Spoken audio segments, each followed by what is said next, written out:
Sir, ಇವಾಗ ನಾನು ನಿಮ್ಮ ಹತ್ರ ಬಂದಿರೋದು ನಾನು ಯಾರು ಅನ್ನೋದು ನಿಮಗೆ ಗೊತ್ತಿಲ್ಲ. ಅನಿವಾರ್ಯ ಕಾರಣದಿಂದ ನಾನು ನಿಮ್ಮ ಮುಂದೆ ಬರಲೇಬೇಕಾಗಿ ಬಂತು.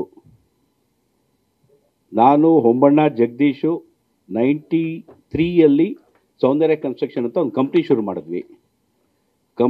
ಮಾಡಿದ್ವಿ. ತುಂಬ ಚೆನ್ನಾಗಿ ನಡೀತಾ ಇತ್ತು. ಒಂದು 20 ಪ್ರಾಜೆಕ್ಟ್ ಮಾಡಿದ್ದೀವಿ. ಜಗದೀಶು ನಾನು 1987ಇಂದ ಫ್ರೆಂಡ್ಸು. ನಾವೆಲ್ಲ ಒಂದೇ ತಟ್ಟೆಲಿ ಊಟ ಮಾಡ್ತಾ ಇದ್ವಿ. ಇವತ್ತು ನಮ್ಮ ಆಫೀಸಲ್ಲಿ ಒಂದೇ ಟೇಬಲ್ಲು 3 ಚೇರು. ಆ ಥರ ನಡ್ಸ್ಕೊಂಡು ಹೋಗ್ತಾ ಇರಬೇಕಾದ್ರೆ ಅಪ್ಸ್ ಆ್ಯಂಡ್ ಡೌನ್ಸ್ ವ್ಯಾಪಾರದಲ್ಲಿ ಇದ್ದೇ ಇರುತ್ತೆ. ಯಾವುದೋ ಕಾರಣಗಳಿಂದ 2020ಇಂದ ಕೋವಿಡ್ ಬಂದಾಗಿಂದ ಜಗದೀಶ್ ಅವರು ಸ್ವಲ್ಪ ಆಫೀಸಿಗೆ ಬರೋದು ಕಮ್ಮಿ ಆಯಿತು. ವ್ಯಾಪಾರದಲ್ಲೂ ಸ್ವಲ್ಪ ಅಪ್ಸ್ ಆ್ಯಂಡ್ ಡೌನ್ಸ್ ಇದ್ದೇ ಇತ್ತು. ನಾವೆಲ್ಲ ನಡ್ಸ್ಕೊಂಡು ಹೋಗ್ತಾನೇ ಇದ್ವಿ. ಏನು ಮಾಡಿದ್ರು ಜಗದೀಶ್ ಅವರು ಅಷ್ಟಾಗಿ ಬರ್ತಾ ಇರಲಿಲ್ಲ ಆಫೀಸಿಗೆ. ನಾವು ನಡ್ಸ್ಕೊಂಡು ಹೋಗ್ತಿದ್ವಿ. ರಿಜಿಸ್ಟ್ರೇಷನ್ ಟೈಮಿಗೆ ಬರೋನು, ವಾರಪ್ಪ ಅಂತ ಕರಿತಿದ್ವಿ, ಬರ್ತಿದ್ದ.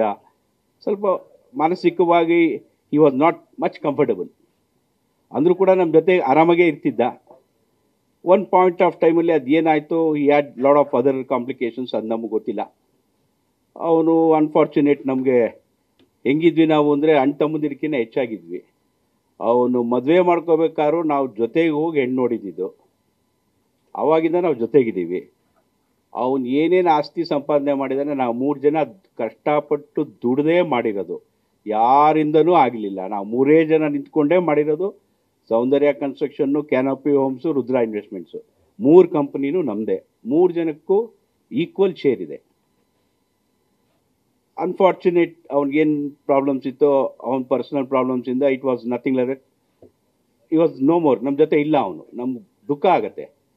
ಅವನು ತೀರ್ಕೊಂಡಾಗ ಪೋಸ್ಟ್ ಮಾರ್ಟಮ್ನಲ್ಲೂ ನಾವಿಬ್ಬರು ನಿಂತಿದ್ವಿ. ಮಣ್ಣು ಮಾಡಬೇಕಾದ್ರೂ ಜೊತೆಗಿದ್ವಿ. ಮನೇಲಿ ಬಾಡಿ ತಂದಾಗಲೂ ನೀವೆಲ್ಲ ಯಾರು ನೋಡಿರ್ಬೋದು, ನನ್ನ ಜೊತೆಗೇ ಇದ್ವಿ.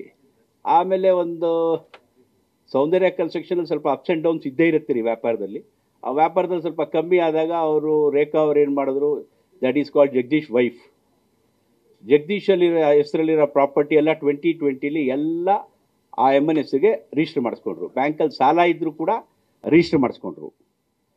ಯಾಕೆ ರಿಜಿಸ್ಟರ್ ಮಾಡಿಸ್ಕೊಂಡ್ರು ಅಂದರೆ, ಸೌಂದರ್ಯ ಕನ್ಸ್ಟ್ರಕ್ಷನಲ್ಲಿ ನಾಳೆ ಏನಾರ ಲಾಸ್ ಆದರೆ ಎಲ್ಲಿಂದ ತಂದುಕೊಡೋದು, ಆ ಸೇಫ್ಟಿಗೋಸ್ಕರ ಅವರೆಲ್ಲ ರಿಜಿಸ್ಟರ್ ಮಾಡಿಸ್ಕೊಂಡ್ರು. ಜಗದೀಶ್ ಹೆಸರಲ್ಲಿ ಒಂದು ಪ್ರಾಪರ್ಟಿ ಇರಲಿಲ್ಲ. ಹಿ ವಾಸ್ ಟೋಟಲಿ ಶೇಕ್ ಆಗಿದ್ದ. ನಾವು ಧೈರ್ಯ ಹೇಳ್ತಾ ಇದ್ವಿ, ಏನಾಗಲ್ಲ ಬರೋ, ಇನ್ನೂ 4 ಪ್ರಾಪರ್ಟಿ ಮಾಡೋಣ ಅಂತ. ಯಾಕಂದರೆ ನಾವೆಲ್ಲ ಏನು ಇಲ್ದಿರೋ ಬಂದವರು. ಒನ್ ಪಾಯಿಂಟ್ ಆಫ್ ಟೈಮಲ್ಲಿ ಸಮ್ ಮಿಸ್ಅಂಡರ್ಸ್ಟ್ಯಾಂಡಿಂಗ್, ಅವ್ನು ಏನು ಪ್ರಾಬ್ಲಮ್ ಇತ್ತು, ಏನು ಫ್ಯಾಮಿಲಿ ಪ್ರಾಬ್ಲಮ್ ಏನು, ಅದು ನಮಗೆ ಗೊತ್ತಿಲ್ಲ. ಅವ್ನು ನಮ್ಮ ಜೊತೆ ಇಲ್ಲ. ಆಯ್ತು, ನಾವೇ ಹೋಗಿದ್ವಿ. ಪೋಸ್ಟ್ ಮಾರ್ಟಮ್ಗೂ ಹೋದ್ವಿ. ನಾವೇ ನಿಂತಿದ್ವಿ. ಅವ್ರ ಮನೆಯವ್ರು ಯಾರೂ ಇರಲಿಲ್ಲ. ನಾವಿಬ್ಬರು ಹೋಗಿ ಪೋಸ್ಟ್ ಮಾರ್ಟಮ್ ಮಾಡಿಸಿ ಮನೆಗೆ ಕರ್ಕೊಂಬಂದು ಅಲ್ಲಿ ಮಣ್ಣು ಮಾಡೋ ತನಕ ಜೊತೆಗಿದ್ವಿ. ಆಮೇಲೆ ಒಂದು ಏಪ್ರಿಲ್ ಅಲ್ಲಲ್ಲ, ಒಂದು ನಿಮಿಷ, ಡೇಟ್ ಇದೆ ಅಲ್ಲ, ಮೇ 11ನೇ ತಾರೀಕು ರೇಖಾ ಅವರು ನಮಗೆ ಒಂದು ಹೋಟ್ಲಿಗೆ ಕರೀತಾರೆ.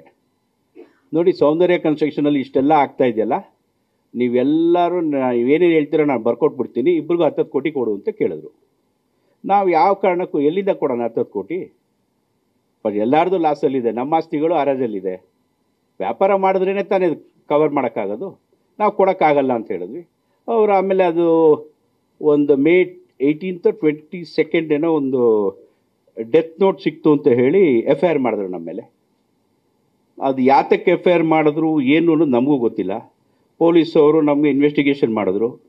ಕಾನೂನು ಪ್ರಕಾರ ಏನೇನಿದೆ ಎಲ್ಲ ನಡೀತು.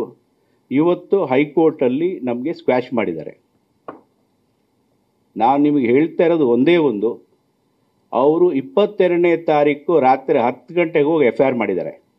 24ನೇ ತಾರೀಕು ಪ್ರೆಸ್ ಮುಂದೆ ಬರೆದ್ಬಿಟ್ಟು ಕರೆದು ನನ್ನ ಏಕವಚನದಲ್ಲಿ ಮಾತಾಡಿಸಿ ಅವನಿಂದನೇ ಕಾರಣ, ಅವನೇ ಸಾಯಿಸ್ತಾ, ಅವನಿಂದನೇ ಅಂತ ಹೇಳಿದ್ದಾರೆ. ನಿಮಗೆ ಯಾವುದೋ ಒಂದು ದಾಖಲೆ ಕೊಟ್ಟಿಲ್ಲ. 60 ಕೋಟಿ ಲಾಸ್ ಆಯಿತು, 20 ಕೋಟಿ ಸುರೇಶ್ ಅಕೌಂಟಿಗೆ ಹೋಯಿತು. ಎಸ್, ಸುರೇಶ್ ಅಕೌಂಟಿಗೆ 20 ಅಲ್ಲ 100 ಕೋಟಿ ಹೋಗಿರುತ್ತೆ. ನಾವು ಅವರು ಜೊತೆಗೂ ಬೆಳೆದಿರೋದು. ನನ್ನ ದುಡ್ಡು ಅವನಿಗೋಗಿರುತ್ತೆ, ಅವನ ದುಡ್ಡು ನನಗೆ ಬಂದಿರುತ್ತೆ. ಆ್ಯಸ್ ಆನ್ 22 ಮಾರ್ಚಲ್ಲಿ ಅವನೇ ಬ್ಯಾಲೆನ್ಸ್ ಶೀಟ್ ಸೈನ್ ಹಾಕಿದ್ದಾನೆ. ಅವನೇ ನಂಗೆ 1 ಕೋಟಿ ಚಿಲ್ಲರೆ ಕೊಡಬೇಕು ಅಂತ. ನಮ್ಮದು ಒಂದು ವ್ಯಾಪಾರ ಜೊತೆಗೆ ಹುಟ್ಟು ಬೆಳೆದಿದ್ದು ನಾವು.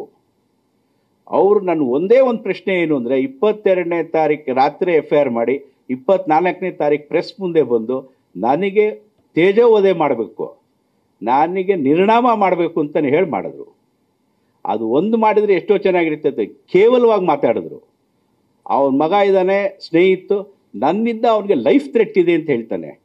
ಹೆಂಗೆ ಸರ್ ಲೈಫ್ ಥ್ರೆಟ್ ಇರುತ್ತೆ? ಹಿಂದೆ ಒಂದು ಕಾರು ಮುಂದೆ ಒಂದು ಕಾರು ಹಾಕ್ಕೊಂಡು ಹೋಗೋರಿಗೆ ಲೈಫ್ ಥ್ರೆಟ್ ಇದೆ ಅಂತ ಹೇಳಿ ಅದನ್ನು ಪೊಲೀಸವ್ರು ಕೇಳಿದ್ರೆ ಏನೂ ದಾಖಲೆ ಕೊಡ್ತಾ ಇಲ್ಲ. ನ್ಯೂಸ್ ಫಸ್ಟ್ ನಿರ್ಭೀತಿಯಿಂದ ನಿಮ್ಮ ಪರವಾಗಿ.